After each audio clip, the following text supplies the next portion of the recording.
Shalom, kaum wanita yang dikasihi Tuhan. Bagaimana kabarnya? Saya berharap ibu-ibu saudari semua dalam kondisi yang baik-baik saja dan sehat selalu. Tetap jaga kesehatan agar dapat bisa efektif dalam melakukan setiap pekerjaan kita dimanapun ibu-ibu berada. Tetap jaga kesehatan agar kita juga dapat tetap dekat dan bermuliakan nama Tuhan. Mari kita bersama-sama belajar kebenaran firman Tuhan, yang mana pada kesempatan saat ini saya mengajak kaum wanita semua kita buka Alkitab kita di dalam kitab Amsal. Saya mengajak kita buka Alkitab kita di dalam kitab Amsal pasal yang ke-10 ayat 19 dan 20. Saya ulangi sekali lagi, Amsal pasal yang ke-10 ayat yang ke-19 sampai 20. Jika sudah didapat, saya akan bacakan untuk ibu-ibu sekalian. Demikian bunyi kebenaran firman Tuhan. Amsal 10 ayat 19 dan 20. Di dalam banyak bicara pasti ada pelanggaran.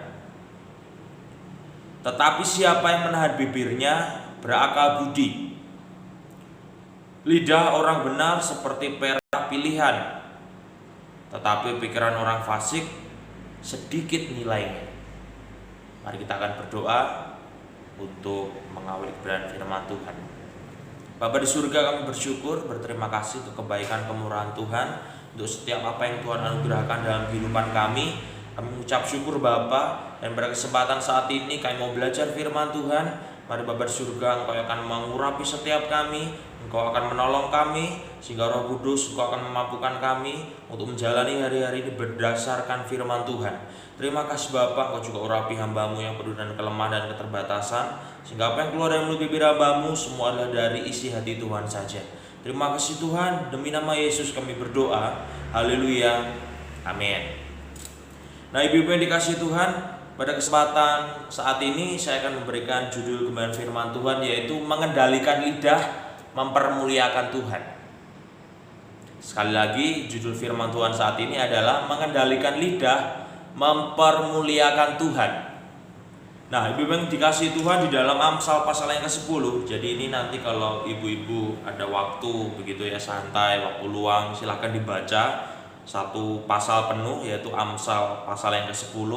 Karena di dalam Amsal pasal yang ke-10 ini ada 10 kali ya kata mulut, bibir atau lidah ini disebutkan. Ada 10 kali.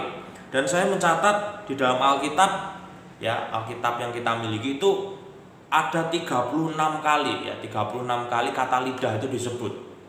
Ada 26 kali kata bibir disebut, dan bahkan 42 kali mulut itu disebut. Nah, artinya apa? Beri kasih Tuhan, artinya mulut, bibir atau lidah itu adalah satu organ tubuh yang perlu atau sangat perlu diperhatikan penggunaannya ya, perlu diperhatikan penggunaannya. Di dalam Amsal 10 ayat 19 bagian yang A yang kita sudah baca tadi ya, saya bacakan ulang. Di dalam banyak bicara pasti ada pelanggaran.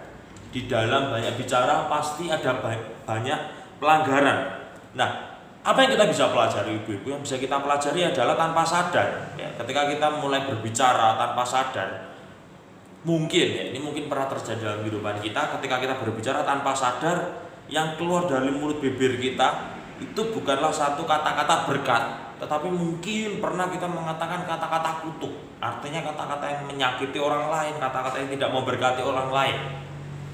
Atau mungkin saya contohkan ya, ketika kita mungkin berkunjung ke rumah teman kita, saudara atau sahabat, tetangga dan sebagainya. Kalau kita berlama-lama berkunjung ya, kita berlama-lama berkunjung, lambat laun ketika kita terlalu lama berbicara tanpa kita sadari, biasanya arah percakapan kita itu menyimpang, mulai dari ngomongin orang, ngomongin hal-hal yang tidak baik, gosip dan sebagainya.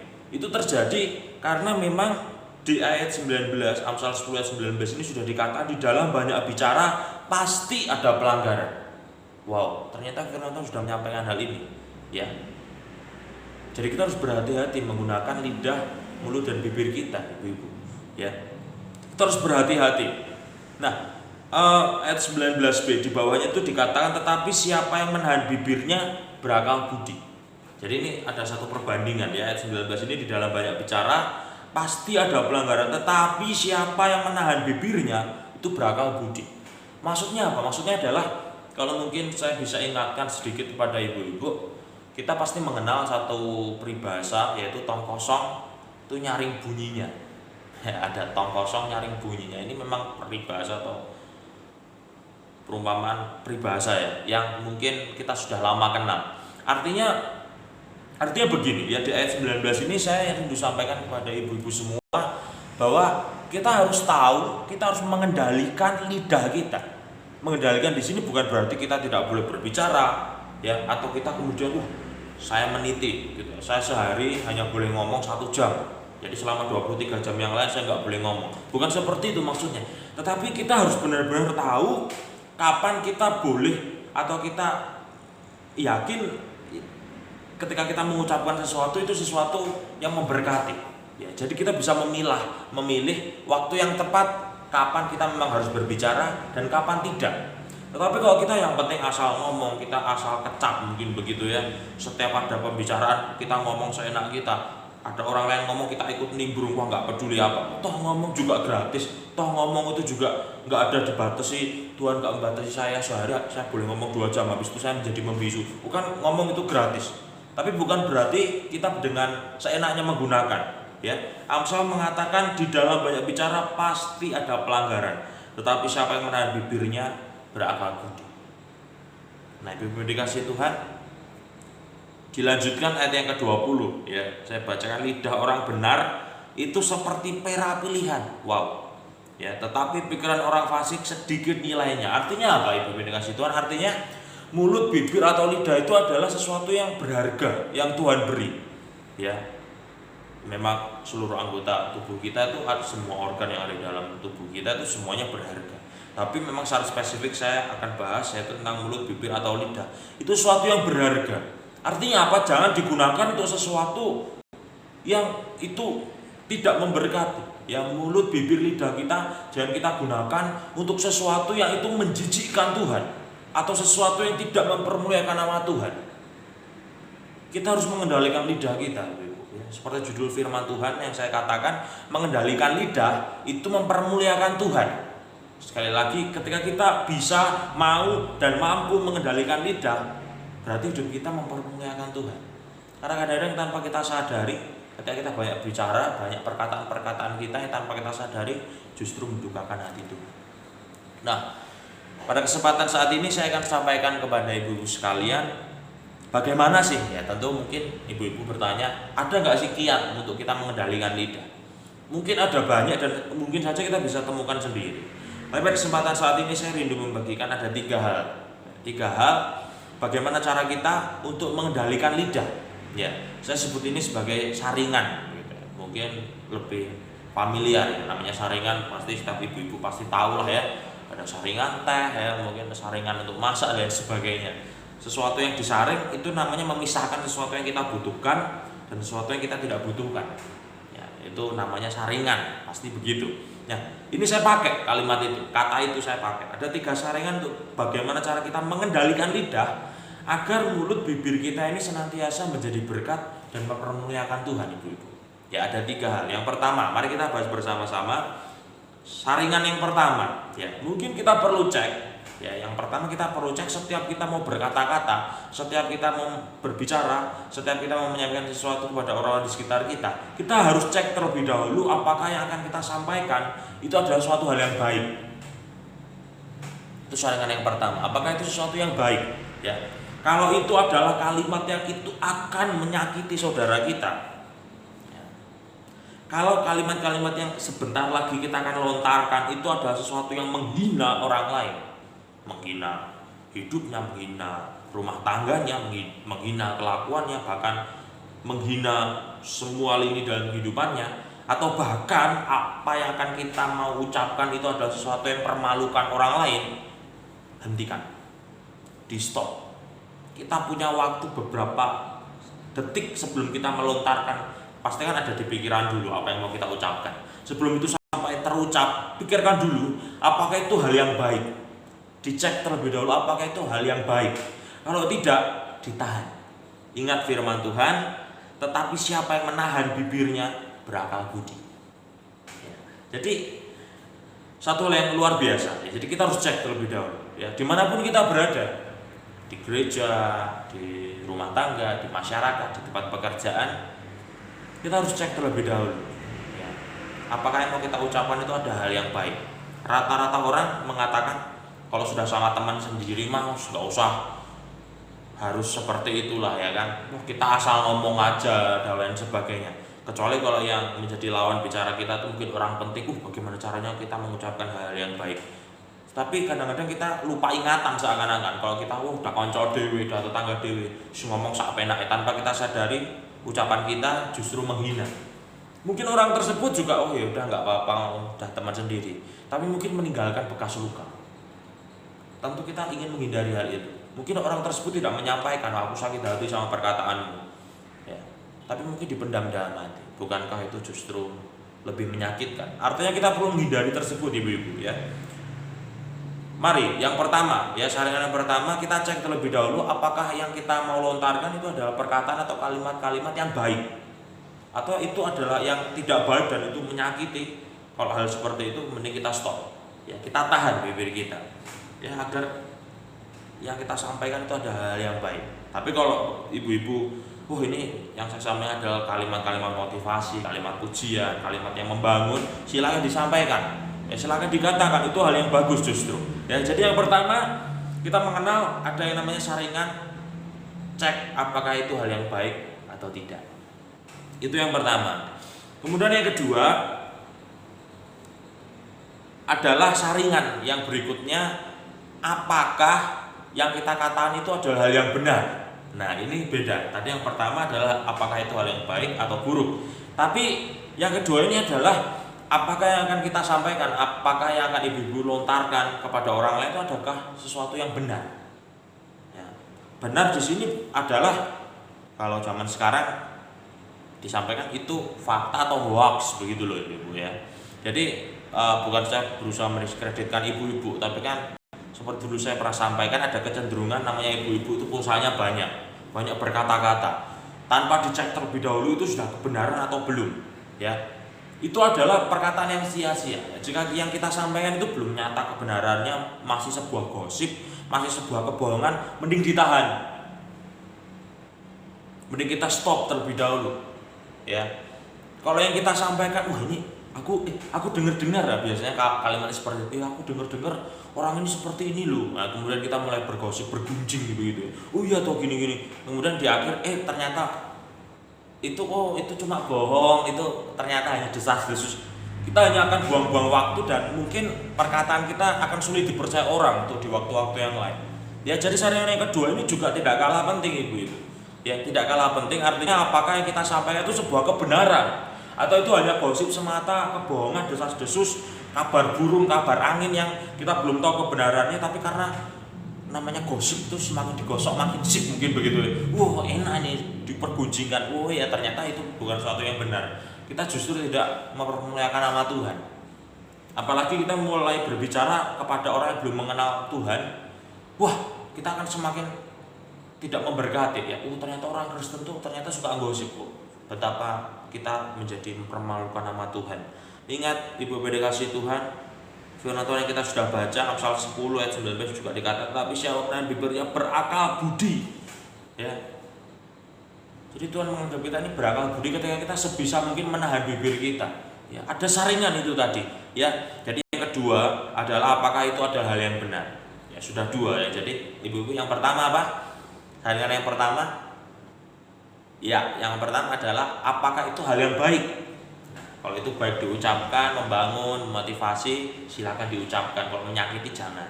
Tapi saringan yang kedua, apakah itu adalah satu hal, satu perkara, satu berita yang benar. Kalau itu masih cuma desas-desus, kebohongan, belum fakta, masih hoax, jangan disampaikan, jangan dipergunjingkan, jangan justru malah kita blow up atau kita malah semakin memperbesar api tersebut. padahal kita belum tahu kebenarannya. Ya, apakah baik, apakah benar? Itu dua saringan. Ya, jadi di dalam saringan-saringan tersebut sebenarnya mengandung satu wejangan supaya kita ini semakin bisa mengendalikan lidah. Ya. Puji Tuhan. Selanjutnya adalah yang ketiga, yang terakhir ibu-ibu. Ya, yang ketiga, yang terakhir, saringan yang terakhir. Ya, tadi yang pertama apakah baik, yang kedua saringan apakah itu benar, tapi yang ketiga yang tidak kalah pentingnya juga, saringan yang ketiga adalah kita perlu cek apakah itu bermanfaat. Nah, yang ketiga, apakah itu bermanfaat ibu-ibu. Setiap kata-kata yang kita lontarkan, setiap kata-kata yang mau kita sampaikan kepada orang sekitar kita, apakah itu sesuatu yang bermanfaat atau tidak.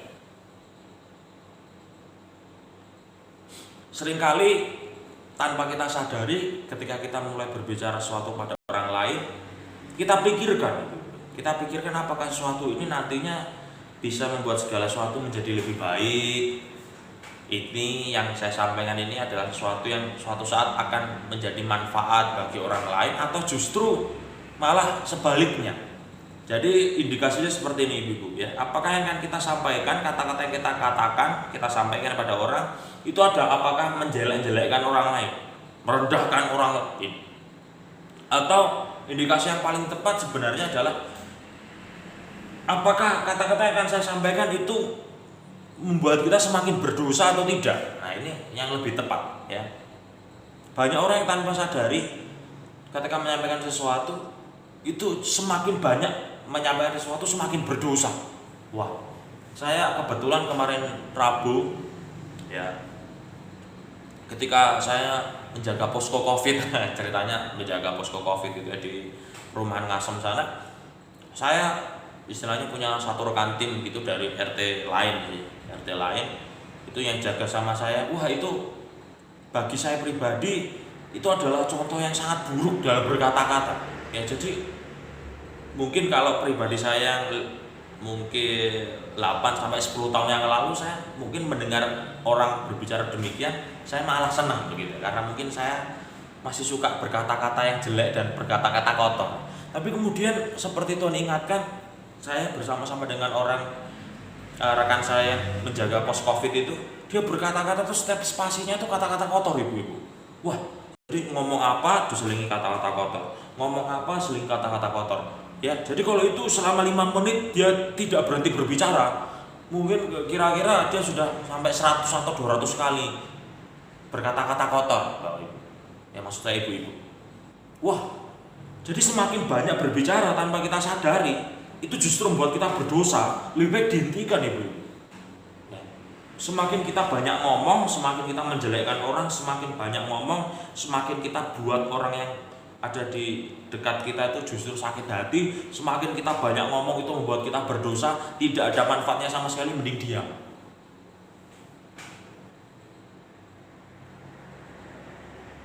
Saya ulangi. Tetapi siapa yang menahan bibirnya berakal budi. Lengkapnya ayat 19. Di dalam banyak bicara pasti ada pelanggaran, tetapi siapa yang menahan bibirnya berakal budi. Silakan ibu-ibu mau pilih yang mana? Oh, enggak, tenang, saya banyak ngomong, saya bisa pastikan omongan saya semuanya itu oke. Itu semua perkataan yang baik, itu perkataan yang benar, itu perkataan yang bermanfaat, silakan dicoba. Ya. Tapi memang ini adalah amsal, ya, yang diciptakan dari sebuah pengalaman Salomo tentunya pasti. Ya, di sini katakan kumpulan amsal-amsal Salomo. Ya, jadi ini bukan satu hal yang tanpa penyelidikan, tanpa penelitian, ya. Kemudian Salomo asal tulis, bukan. Ini sesuatu yang sudah mungkin dialami oleh seseorang. Tapi silakan ibu-ibu coba begitu. Apa yang saya sampaikan itu bermanfaat atau tidak? Ya. Jadi ada 3 saringan ibu-ibu. Ya, 3 saringan. Ya, yang pertama, apakah yang saya sampaikan itu adalah perkataan yang baik atau tidak? Dan yang kedua, apa yang saya sampaikan itu perkataan yang benar atau masih hoax? Ya, atau itu suatu kata-kata pembohongan, penipuan begitu ya. Dan yang terakhir, yang ketiga, apakah yang akan saya sampaikan ini adalah kata-kata bermanfaat atau itu adalah kata-kata yang hanya menjerumuskan, kata-kata yang menjelekkan dan lain sebagainya. Minimal kalau ibu-ibu bisa selalu cek setiap kata-kata ibu-ibu sebelum menyampaikan, sudah dicek terlebih dahulu ada 3 saringan ini. Minimal kita bisa meminimalisir hal-hal yang buruk yang akan terjadi hanya gara-gara mulut bibir kita. Sudah banyak, saya tidak tahu bapak ibu, maksud saya ibu-ibu mengalami atau tidak, pernah hanya gara-gara kata-kata, hanya gara-gara perkataan sedikit mungkin sampai harus istilahnya kita cekcok dengan orang, sampai kita tidak bisa berjumpa atau nggak bisa ketemuan lagi sama orang gara-gara kita bermusuhan hanya gara-gara 1-2 kalimat yang tidak sengaja terlontar. Pernahkah ibu merasa hal yang demikian? Jika iya, ini harus kita perhatikan. Masih belum terlambat, dan memang Tuhan anugerahkan mulut bibir kita ini kita gunakan sepuas kita, sebebas-bebasnya. Tapi kita tidak boleh bebas sak penaknya sendiri, begitu. Ada ungkapan kita ini punya kebebasan, tapi kebebasan dalam kegelapan. Artinya ketika kita bebas tapi dalam kondisi yang gelap, kalau kita seenaknya kita bisa terbentur sesuatu itu. Kita harus tetap menjaga segala sesuatu dalam kebebasan itu. Dengan kebebasan yang Tuhan anugerahkan ya dalam kita memakai setiap mulut bibir lidah kita. Mari kita gunakan bukan untuk sesuatu yang tidak baik, tidak benar dan tidak bermanfaat. Tapi mari kita lakukan ya, kita jaga, kita kendalikan lidah, mulut, bibir kita ini untuk sesuatu yang mempermuliakan nama Tuhan. Saya tidak berbicara mempermuliakan nama Tuhan itu berarti mulut bibir kita hanya untuk boleh nyanyi di gereja. Kalau nggak nyanyi di gereja nggak boleh ngomong, bukan. Tapi yang saya ingin sampaikan kepada ibu-ibu sekalian adalah dalam keseharian kita, ya jangan kita hanya bisa menjaga mulut bibir lidah kita di gereja, tapi dalam keseharian kita itulah ujian yang sesungguhnya. Ketika kita ngomong sama orang tua kita, ketika kita ngomong sama anak-anak kita, ketika kita ngomong sama tetangga-tetangga kita, apakah kata-kata kalimat yang kita lontarkan itu mempermuliakan Tuhan? Kalau tidak, apa bedanya kita dengan orang-orang lain yang tidak pernah mendapat pelajaran tentang Amsal pasal yang 10 ini? Mereka ngomong asal, mereka ngomong kotor juga asal dan sebagainya. Apa bedanya kita? Tetapi yang membedakan kita adalah ketika firman Tuhan sudah masuk dalam pikiran dan hati kita, dan itu mengubah kita.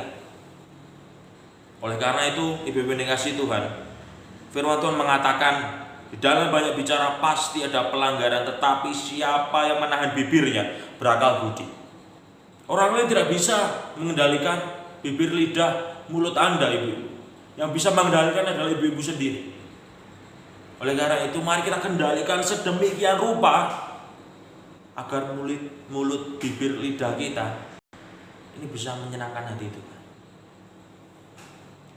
Ketika kita bisa mau dan mampu mengendalikan lidah, hidup kita menjadi berkat bagi orang dan kita mempermuliakan nama Tuhan di surga. Amin ibu-ibu. Biar kemudian firman Tuhan yang singkat ini tidak berlalu begitu saja, tapi menjadi rema dalam setiap kehidupan kita. Kita tutup Alkitab kita. Saya akan berdoa bagi ibu-ibu sekalian. Bapa di surga, mengucap syukur untuk firman-Mu. Kami percaya firman-Mu berbicara dengan luar biasa dalam setiap kehidupan kami. Kami mohon Roh Kudus untuk tetap menindaklanjuti setiap pendengaran firman-Mu, sehingga kami tidak lupakan firman Tuhan, tapi menjadi pelaku-pelaku firman Tuhan yang setia. Terima kasih Bapa surga, terima kasih. Kami berdoa untuk setiap kehidupan kami, dan hamba-Mu berdoa untuk setiap kehidupan ibu-ibu semua yang ada di rumah dalam keseharian mereka, walaupun di tengah situasi seperti ini. Mari Tuhan Kau akan terus memberkati setiap hidup dari ibu-ibu dan keluarga mereka, sehingga walaupun di tengah situasi yang sulit, di tengah pandemi virus corona ini, ibu-ibu dapat tetap hidup dengan mempermuliakan nama Tuhan. Walaupun mungkin ada yang terganggu ekonominya, tapi kami ingin percaya Tuhan Kau Allah yang memelihara kehidupan ibu-ibu sekalian. Terima kasih Tuhan Yesus, terima kasih. Ini yang menjadi doa kami. Kami peraskan hanya di dalam nama Tuhan Yesus kami sudah berdoa. Haleluya, amin.